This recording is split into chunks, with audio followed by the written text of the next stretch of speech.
This is The In Show, and I'm your host, Gus Summers. Good to be back with you today. We got another great show. That's right, we are broadcasting live from the Sunset Strip in our In Show studios in the heart of the entertainment capital of the world, Hollywood. And we have a great in-studio guest, Mr. Brent Hunt. In-studio Brent, what's going on, my brother? What's up, brother? What's up? What's up? Not much. For me, we're just talking about, but you... You're rocking and rolling. You got so much going on, which I want to get into. But of course, one of the first things I have to ask you to do is do a little freestyle because you are a rapper, my friend. Oh so, my God. That's right. Yeah, you had to know it was coming. No. So I put you on the spot last year or so. You did put me on the spot last year, I remember. So here we are again. All right. You need a little beat, or did you got it? So it has to have the In Show and Gus or Gus Summers in it. So. Well, all right. Let's see what we got. We got something going on here. Let's kind of check it out. We got it. We got, we just got off the bus, and here I am hanging with the Gus. His shirt is white, and he's on the mic. So here we go. We're gonna roll it out. Let's do it. All right. Easy. I don't know. Oh my God. Wow. You know what? Next time I'm on the show, I'm going to have something prepared. What you need is Chris LeVar up in here because he's good at doing that stuff. He's right on the money. Oh, yeah. It's my boy Chris. You need him up here. See, because I got you already. See, ladies and gentlemen, what you didn't know is that he's been here for a few minutes, so we've been talking, and we're talking about everything other than his music. So, so I knew his mind was somewhere else. Way to throw me out there. There you go. That's what buddies do. There we go. Gus be throwing me under the bus. Yeah, that is. My friend. Well, fantastic. Glad you had time to come on the show. I know your schedule has exploded this year. And I know you were saying that last year, that you had a lot of great things in the works you were sharing with us last year. Mm-hmm. And now not only... basically, all that has come to fruition, but so much more. Mm-hmm. So, let's start with, let's see. Which side of the career do you want to go with first? Yeah, let's start with the acting career. Because you acting, writing, even pitching all kinds of stuff, television, movies, everything. So let's take it one at a time. Let's start with some feature film stuff. Well, you know that we signed that 4-picture deal with Hidden Valley. Yes. John Buechler, John Woodward, Ray Michaels, all those guys. And that's going to be a really good. It's a 5-picture franchise, and so I got 4. So I think I'm dying in one of them. Probably the 4th one. Hopefully, there's no rewrites. Well, by the second. What? Maybe they'll bring me back as a ghost in 5. I have no idea. It was a dream. Yeah, it was a dream. It was all a dream. At the end of it, it was all a big dream.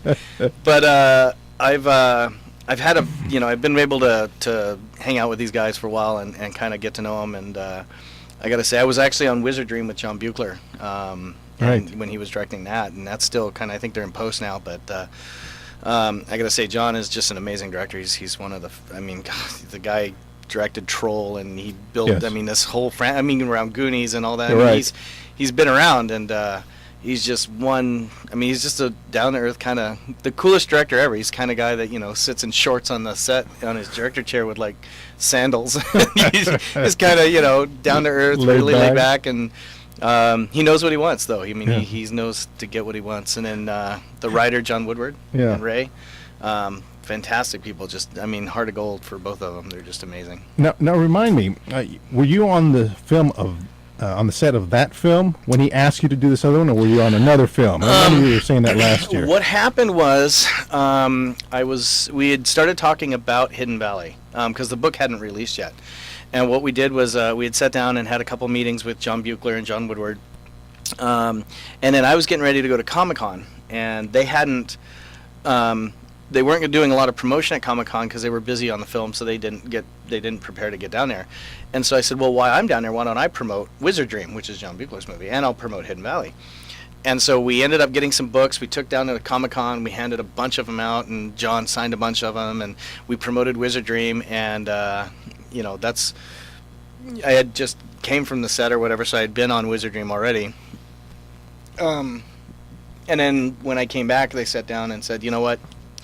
You weren't part of the movie, and yet you still went out and promoted it and did what you want to do. And we really, that's what we're looking for in our actors, is people. Because, I mean, that's, as an actor, that's what I get paid for. Right. I get paid to act in the movie, bring that character to life, but I also get paid to promote the movie. Because it's, you know, it's a collective thing. It's not my work or their work. It's all of us. It's a collective thing. Yeah.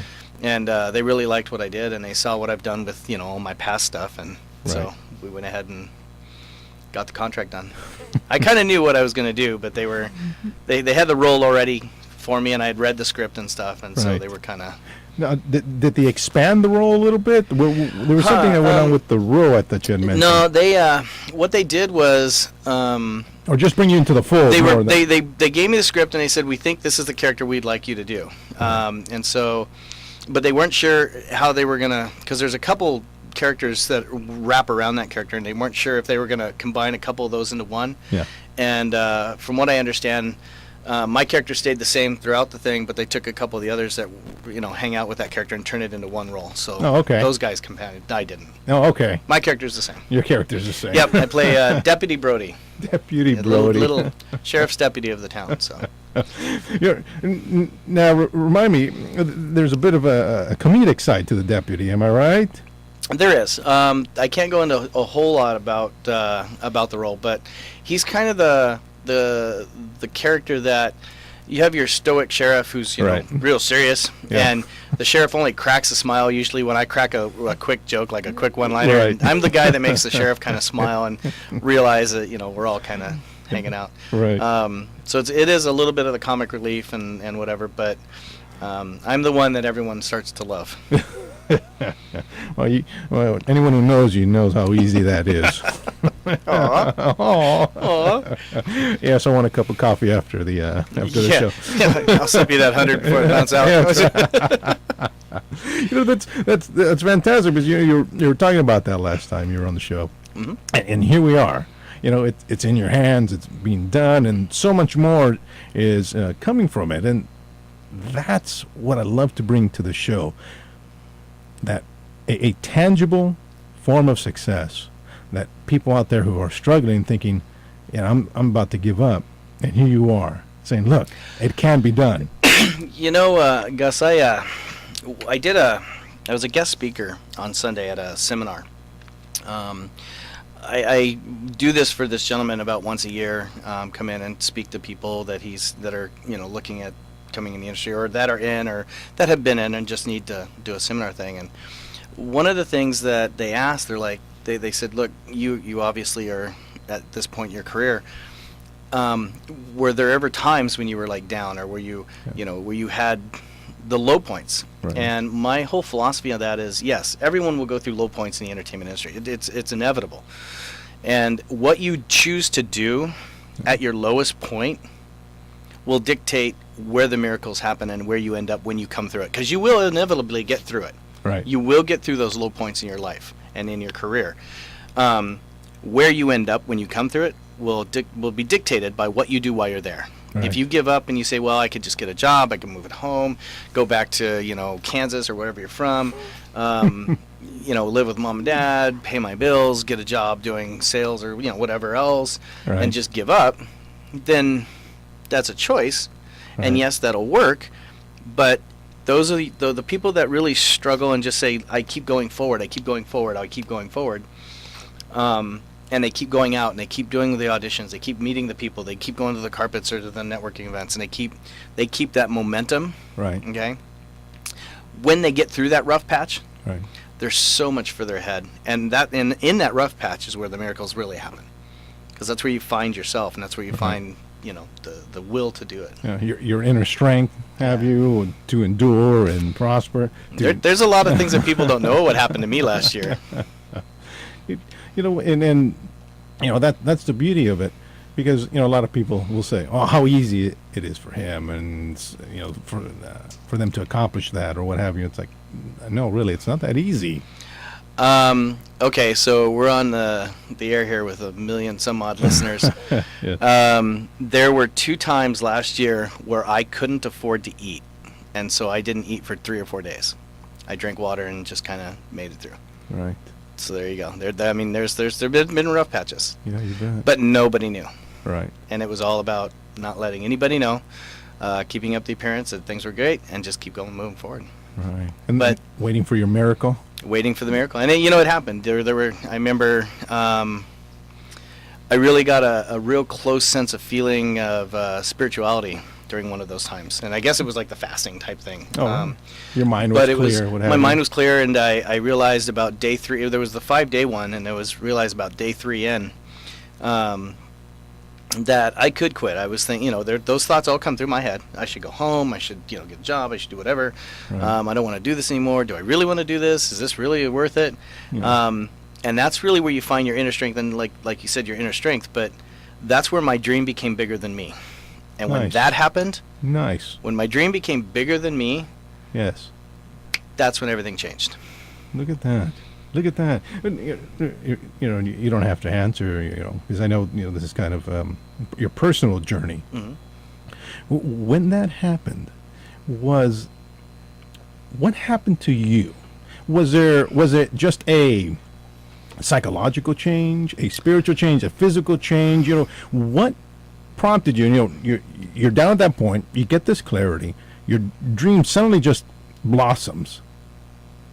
Was there just a momentary force of getting you to go forward, or was there a change that's long lasting that you have with you that's going to keep you, and it's going to be something you refer back to at different times in your life? I think it was a long-lasting change. It became to a point where all of a sudden me not eating didn't matter because it was a minor problem. Right. Me being late on this bill didn't matter because it was a minor issue. It was a minor problem. Right. Because the dream was so overwhelming at that point Yeah. that everything else just seemed minor. Yeah. It was almost like a bug bit you and you're like, like a mosquito bite or something. It was just like, Yeah. And it pushed me forward to keep moving for the dream, Yeah. and to keep just chugging along. And now I look at it, when little setbacks happen and something bumps in the road, everything is minor now. It doesn't. The dream is now so big that Right. nothing else really is everything else seems irrelevant. Right. Does that make sense? Yeah, you bet. Because it's fascinating because doing what I do, I get emails and talk to people, and everyone is at different stages in their careers. Right.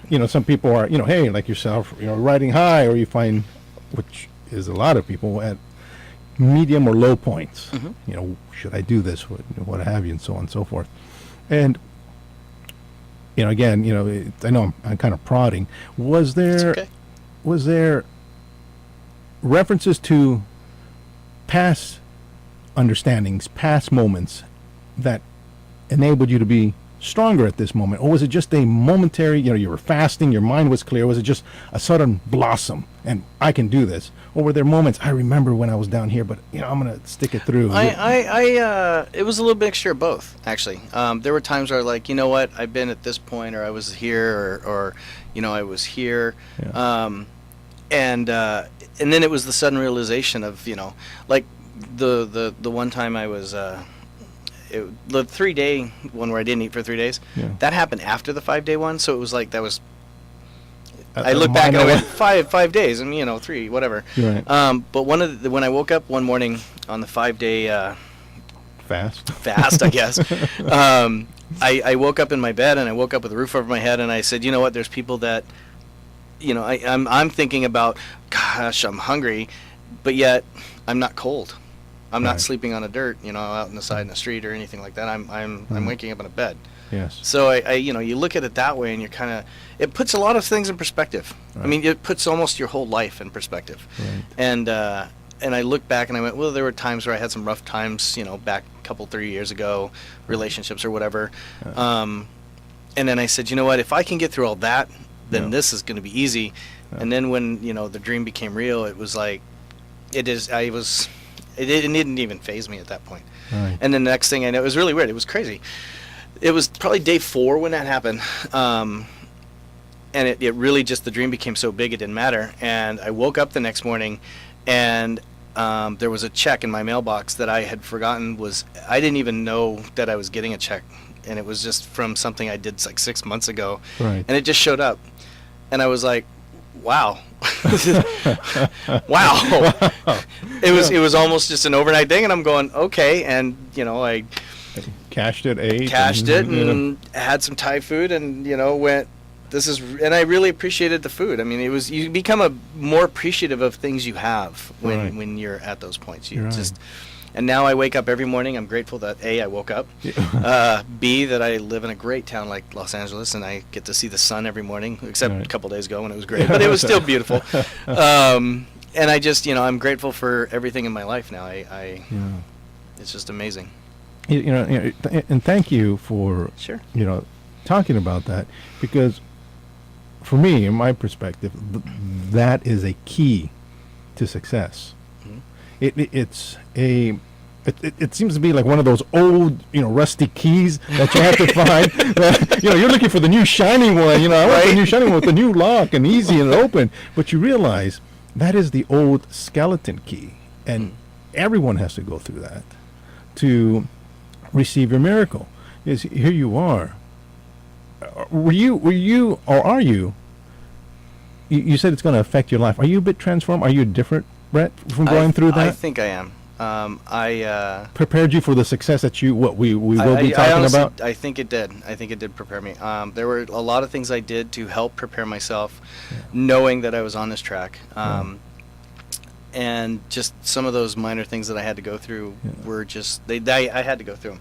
I mean, if you look back, a lot of the celebrities actually went through things like that in their life. Yeah, sure. Sylvester Stallone, he slept in the metro station, because he was homeless when he was shopping Rocky. Right. Johnny Depp was evicted out of 3 Hollywood apartments, and Right. and you look at the A-list celebrities and you kind of look back on them and you're like, they all went through Yeah. things in their life and it was their defining moment where they're like, you know what, I quit. I either go or quit, and they Yeah. just make that choice. Right. To And go. then everything just becomes minor at that point, because then it's where their dream becomes bigger than them. Yeah. And that's what I say when I say the dream becomes bigger than you. Right. You think it was life or what have you? A different power that was preparing you, humbling you. Do you think for this? What's coming up? Really more, I guess, preparing. I'm a spiritual person, so I Okay. believe that it was something. Whatever people choose, I believe everyone needs to believe in something, whatever they choose to call it. I have Right. no say on any religion or any spirituality. Right. But I do believe it was something. Yes. I believe it was something that said, look, It's coming. we're Are going you to, prepared. it's coming. You either get prepared or you quit. Yeah. And, Yeah. I made that choice, and the choice was to keep moving forward and Awesome. keep going. Awesome. Thank you for sharing that, because I know, again, how many people throughout how from the very young to the ones who are younger that are in their career. Should I give up? It's all right. Everyone goes through it, and it's usually not once. No. It's usually twice. And you're exactly the type of guest I love to come in, because they share their experiences, they share their struggles, and say, look, it can be done. And thank you for that. Thank you for that. And what's exciting is that that's a perfect lead-in for our next segment. So, Okay. because we're going to talk about everything that you got going. Oh, wow. So we're going to see the payoff of what a 5-day and a 3-day fast has. Well, for there was us. a lot more than that, but yeah, those were the two that I will probably remember the most. Fantastic. Rhett, thank you for coming in. Sure. Looking forward to our next segment. Hey, well, this is Gus Summers, and you've been listening to The In Show. We have in-studio guest, Mr. Brett Hunt, and we're going to be talking about his upcoming year, which is fantastic, and excited to hear about that. So you hang in there. We'll be right back. And this is The In Show. And I'm your host, Gus Summers. That's right. We are broadcasting live, and we have a great in-studio guest, Mr. Brett Hunt. Boop. Yeah. Root, raise root. I need to get that track of applause, but applause. But it's funny just talking about that. I remember, when you were a kid, you watched the TV shows, Yeah. and everyone, or the game shows, and you applaud. And then when I don't know how old I was. I think I was a teenager. we actually go behind the scenes and you sit in the audience and you realize there's actually a sign that says applause, Yeah. and you're like, you never see the same again. It's like, it's fake applause. Then you learn about the canned laughter. You're like, Right. it's like what? I remember I had someone tell me when you're getting into early on, because your perspective on movies and TV and everything forever will be skewed. It'll never be the same because you get to see what actually goes on. It's like forever. You're like, yeah. Yeah. You try to get past it. Applause. You hear all the canned laughter. That's great. So, but that leads perfect because we're talking about the industry now. We're talking about 2014 for Mr. Brett Hunt. And what's going on? Your career is just boom, boom. Yeah. You know, we talked a little bit about it in our first segment. So please, the mic is yours, my friend. Wherever you want to start now. Well, we talked about Hidden Valley already. Yep. Let's talk about Love Addict. Nice. Love Addict, romantic comedy by Charisse. We are filming on the 19th. We start filming. I get to play a really fun character in the movie. His name's Peter Strudel, and he's a group leader for a sex addict group. It's like the sex therapist. Okay. And, Peter Strudel. Peter Strudel. We'll leave it there. Well, the name was actually we didn't. If you see it on IMDb, it says sex therapist, and we're actually changing it this week. But the name was kind of kept under wraps until like I think yesterday is when because we did our table read and some rehearsal yesterday, and they kept it under wraps until yesterday. But I mean, we have Alicia O'Shays in the movie, Nadia Dawn, and one of our Eli Haddad. A couple really familiar faces and stuff. So those are some of the main characters in the movie, and it's about a guy who just for some reason something happens and he can't have sex. He gets sick at the thought of it. Okay. And so he's trying to figure out what's wrong with him because he all of a sudden something happens to him. Oh, okay. I can't tell you. Oh, okay, Something gotcha. happens to him, and all of a sudden he just can't have sex. He gets nauseated and sick, and then he, every time he thinks or even tries, and so he's trying to go through all these things to figure out what's wrong with him. And the step program. The step program, and he gets where he comes into our scene is he goes to the judge says you got to go. They think he might have like a alcohol problem or something. And so they send him to the center, rehabilitation center. Okay. And so the girl there is trying to figure out where to put him. Do we send him to NA or AA? Right. And then he tells her what's going on. And she's like, okay, well I'm gonna put you into the sex addicts group. Okay. And that's where he comes into our group, and then we have this the scene that we have is just amazing. It's so funny. So everyone's addicted to sex, and he can't tolerate sex. And Charisse, we were doing our rehearsals and stuff yesterday, and we did a little changing of the script. The scriptwriter supervisor was there, and we did some changes real quick. But and the screenwriter was there too, and he was like, "No, we need to do this." So it was just some minor things, but. Me coming from a comedy and an improv background, Charisse, the director, she said, "Brett, can you, let's experiment with this character a bit." Right. And some of the things we came up with are just, it's phenomenally funny. We were actually doing the rehearsal, and she goes, "Kind of just do what feels natural." So I did a couple things, and we ended up stopping the rehearsal about halfway through because I did something that just everyone started cracking up when they saw me do, and it's just like, you got to keep that in. You got to have that. That's got to be a part of it. And I'm not going to spoil it, so I'm not going to say what it is. Yeah. But the minute I did it, even Charisse started laughing. She's like, "Oh my God, that is so funny, and we got to keep it." So that's funny. I get to do a little improv on the movie. It's really going to be a fun script. It's going to be a fun thing. I'm excited. But as you're talking about it, I can just imagine it's pretty funny. But your character, tell me if you can reveal this a little bit. Sure. Is he a book therapist? So he doesn't really. No, he's a recovering sex addict himself, and he's been he's been a sex addict for a long time. He's one of those that actually had to go through it and then became a group leader for this. Oh, okay. And at the end, you get to see a piece of him that just is really funny, and it's, I mean, the scene is just incredibly Right. funny. And this is one you ad-libbed that they threw that in, or is it just another scene? It's the main scene where my Okay. character does most of my work. Oh, I gotcha. Yeah, I Okay. think I'm in 2 other scenes briefly, but Right. in this one is where the most of the work is done, and you Nice. get to see some really good stuff.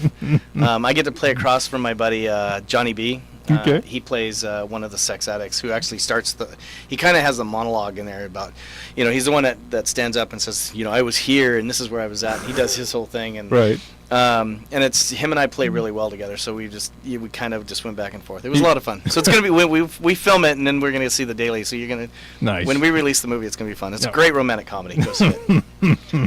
And we're looking at a release towards the end of the year, next year? I think they're releasing it in the summer. Oh, okay. Oh, so really soon. Yeah. Oh, fantastic. Yeah. Yeah. So you're finishing off now? Is it already in post-production? We're filming now. Oh, you're filming We're now? filming now. Okay. Yeah, I'm on set on the 19th and the 20th, and then because my schedule had to be juggled. Right. Dream Nappers, the new Punch TV TV series, which we started filming we filmed pilot episode before the holiday break. Yeah. We picked that up on the 22nd. So 19, 20, 22nd, I'm back into that. And leading into Dream Nappers. Dream Nappers is the first season's really cool. Nice.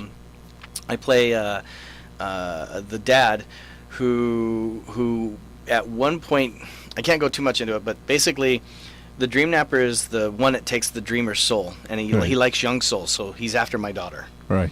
And the whole season is about my daughter, trying to figure out how to get around, and the people trying to protect her, and the supernatural things that go on. Right. But he's after my daughter because of me, Ah, something I did. Your fault. It's my fault. I'm the bad guy in this whole thing. Oh, but no. so yeah, and the pilot episode was really fun. We had a great time shooting it, and so we go into normal production on that for the next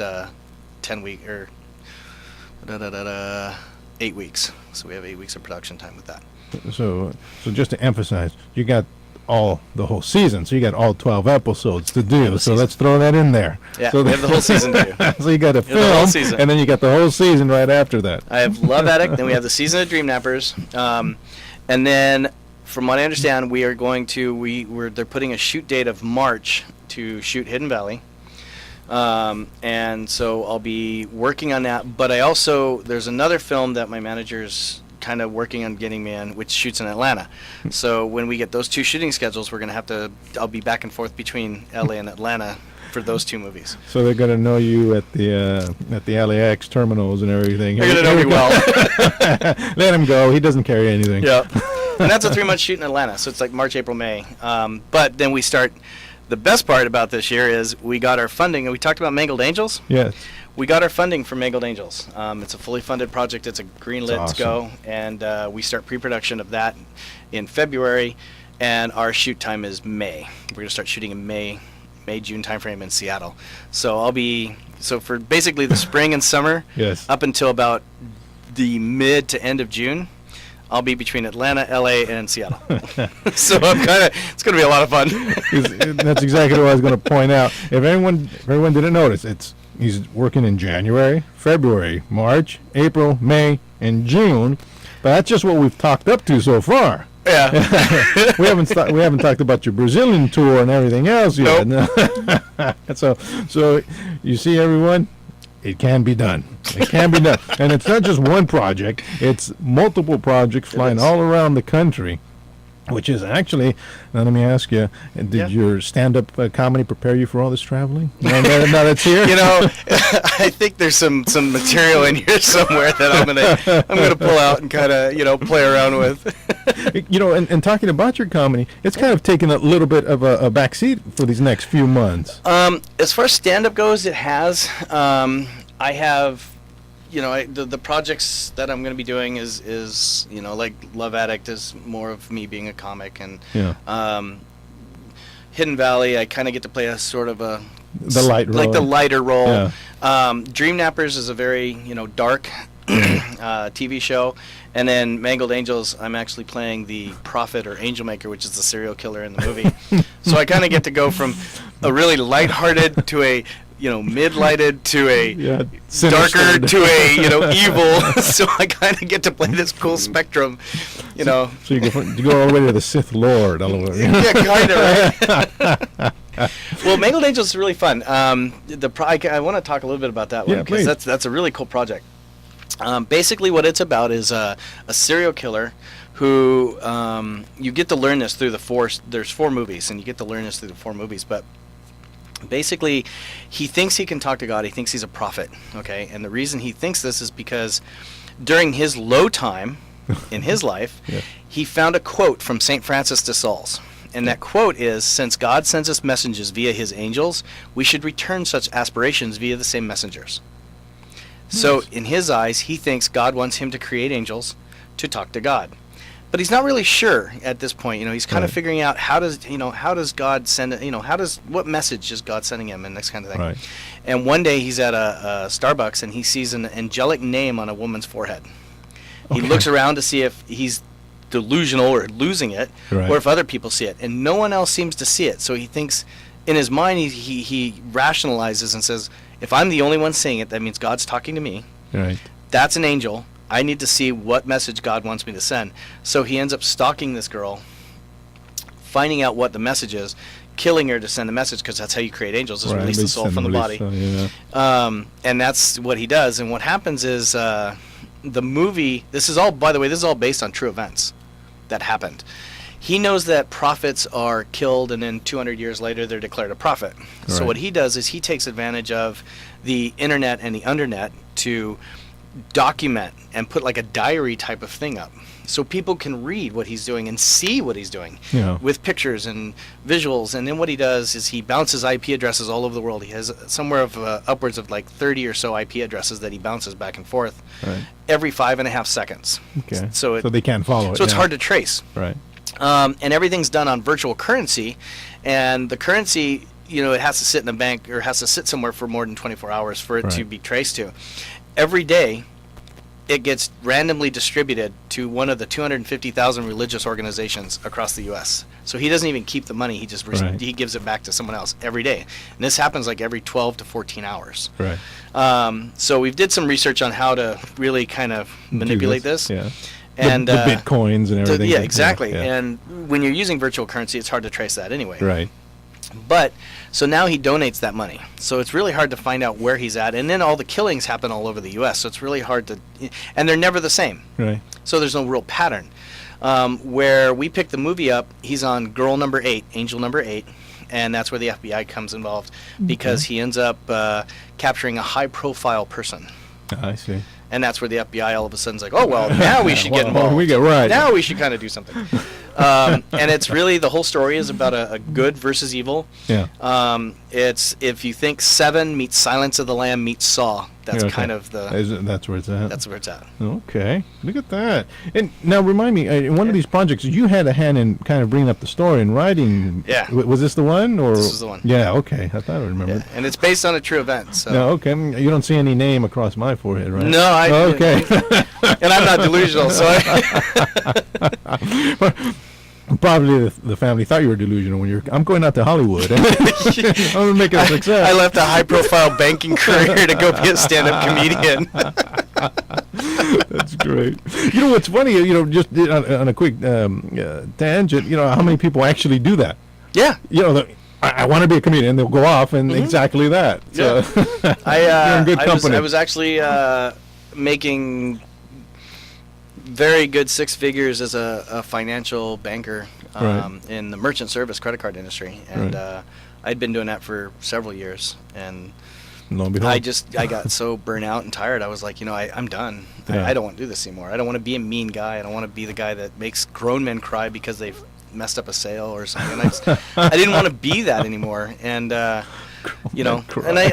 I'd been in industry before, so I just said, you know what, I'm done. I'm gonna go back to the industry, and I'm gonna Yeah. build that as a career. And so I came back here and turned this into a business, and Look at that. there it is. There you, and you are the business. And I am the business.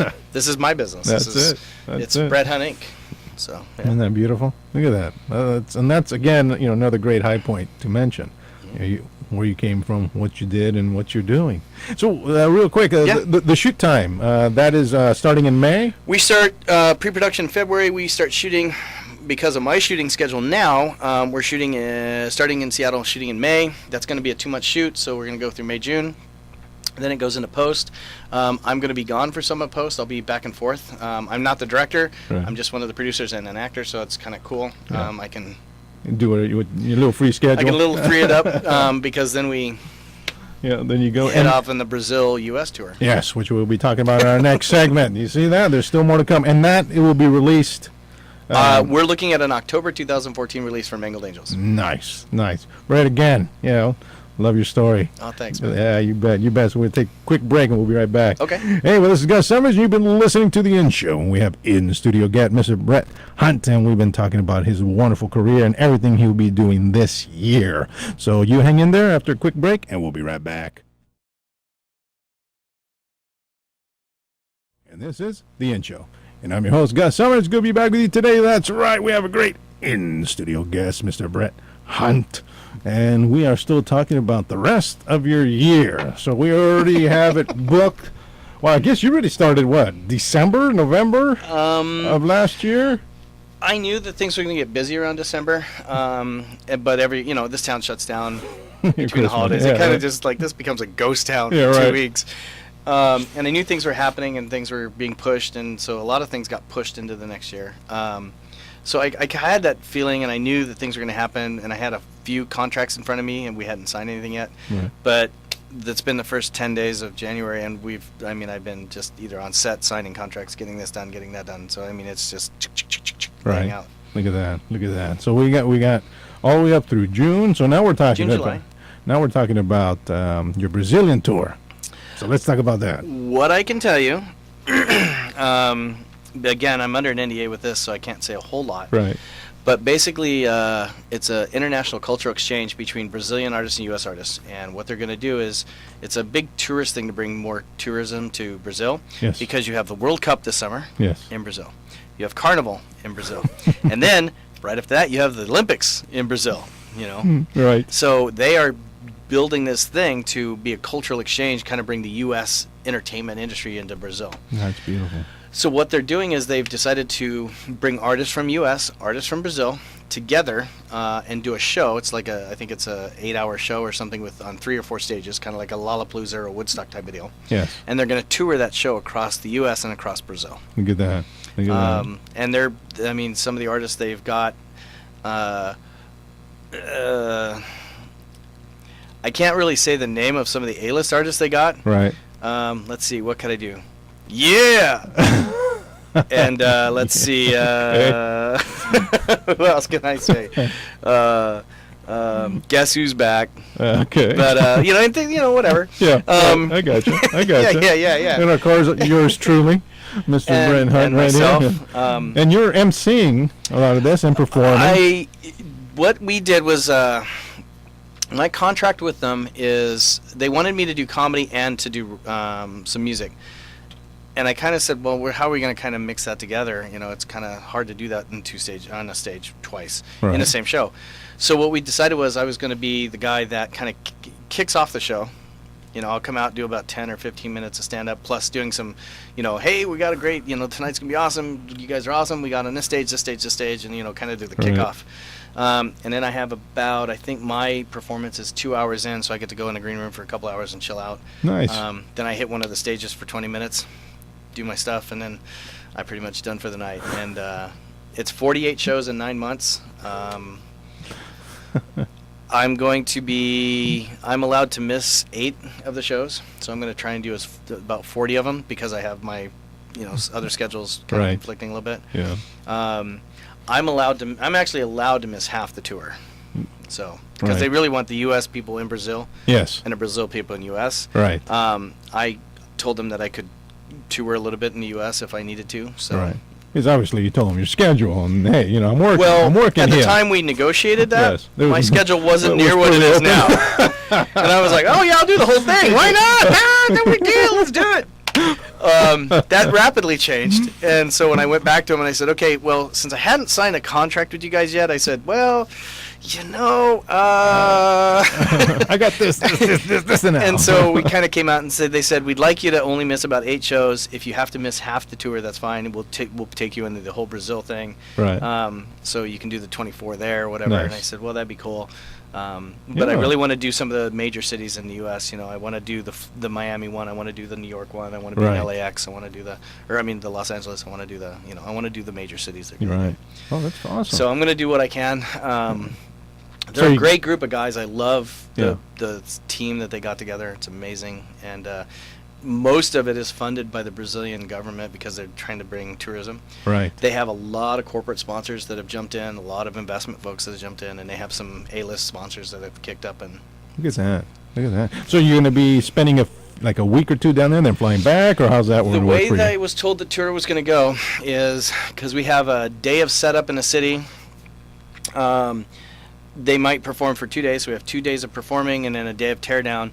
And the way the schedule was, if I was doing the entire tour, was I'd be gone on the road for 4 weeks, maybe 5 weeks, Yeah. with some travel time. Right. Back for a week, and then gone for 4 to 5 weeks, back for a week, gone for 4 to 5 wow. weeks, back for a week. And that's kind of the travel time they were going to do. Oh, okay. And that's still pretty solid how it's going to be now, or is it kind of That's fluid? the way it's going to be for anyone that does the entire tour. For Okay. me, it's going to be, depending on what I need to finish or what Yeah. needs to happen. That's If I great. have reshoots with anything, if I have to do ADRs with anything, if I have Yeah. to do any of that kind of stuff. So. I see. Look where you're at. They're conforming to your schedule. Wow. Well, no, they're letting me Yeah, okay. have time off. You're in that stratosphere now, my brother. Yeah. So- And then we take the tour all the way up to December, I think, and I think December is a whole month off, as they're not doing anything in December. Yeah. So I think we take it up to December. They take an entire month off, and they kick it back up in January, and they go January to May, I think, of next 2015. So you're going to be working through January and May of 2015. As of right now, I will probably be doing a lot of the back half tour Yeah. because I don't have anything scheduled for 2015 yet. Okay. That's subject to change. Yes. So Yes. remember, I can miss half of it. So Right, I'm right. going to try and do as much of that tour as I can because, believe it or not, during all this other stuff, I have been in the studio. Nice. And Yes, we are please. recording, and Yes. we are recording, and we are recording, and there are 12 tracks that we are trying to get down to put on our album so we can release it. Nice. And this tour is kind of the pre-launch to that. Look at that. We're using that tour as a pre-launch to that. You're right. So, all right. So when are you looking to launch the new album? When's the release date? Is there one yet, or? I would like to see first quarter, early 2015. I'd like to see it then. Look at that. Originally, I wanted, last time I was on the show, I wanted to do it in 2014. Right. Yeah, that kind of changed a bit. Understand? I just don't have enough time, and I need more hours. You're right. Right. But yeah, that changed a little bit, and now I'm looking at like sometime in the beginning of 2015 if we can get it done. Nice. If not, then it'll be spring of 2015. We're pretty confident we can get it done by then. Beautiful. Beautiful. Title, art cover, got it all, or still working on all that? I know the name of the album. Yeah. Shoot. Can we say it? Or not Yeah. yet? What? Go for it. My first album, my first rap performance album, it's going to be called Falsely Accused. Falsely accused. I didn't do it. I didn't do it. Please didn't tell me. No way I knew it. There you go. So you got to come do a beat on our album with us. That's about it. Rock and roll rap, I can do about 5 seconds and I'm good. And then I think, oh, you're great. Yeah, thank you. And I walk off the stage. Nice. Fantastic. So was that? Is that also a title track, or is it just the name of the album? There's actually a track in Nice. there called Falsely Accused. Oh, from life experience. Well, no, well, you just have to wait for the song. Just have to wait for the song. I didn't do it. I didn't You do just have it. to wait for the song. I love it. Well, that's what's always loved about you. All that you do, and you do it well. And it's something that people can look to. Hey, you don't have to stay in a box. If you're just this one thing, you can branch out and do something else. You're a comic. You're a rapper. You're a writer. You're an actor. All these great things. Full gamut. That's beautiful, and do it well, because this whole year, it's about doing everything that you are doing that's hitting in your career. You know, you're singing, you're performing, you're acting, you're writing, you're doing all that this year. You know, it's not Well, just I'm just acting this year. I look at it like in 2013, like you build a house. 2013 was really my foundation year. It was building the foundations. It was a great year. It's very successful. I won 5 awards last year: comedy awards, rap performer of the year, you know, and acting awards.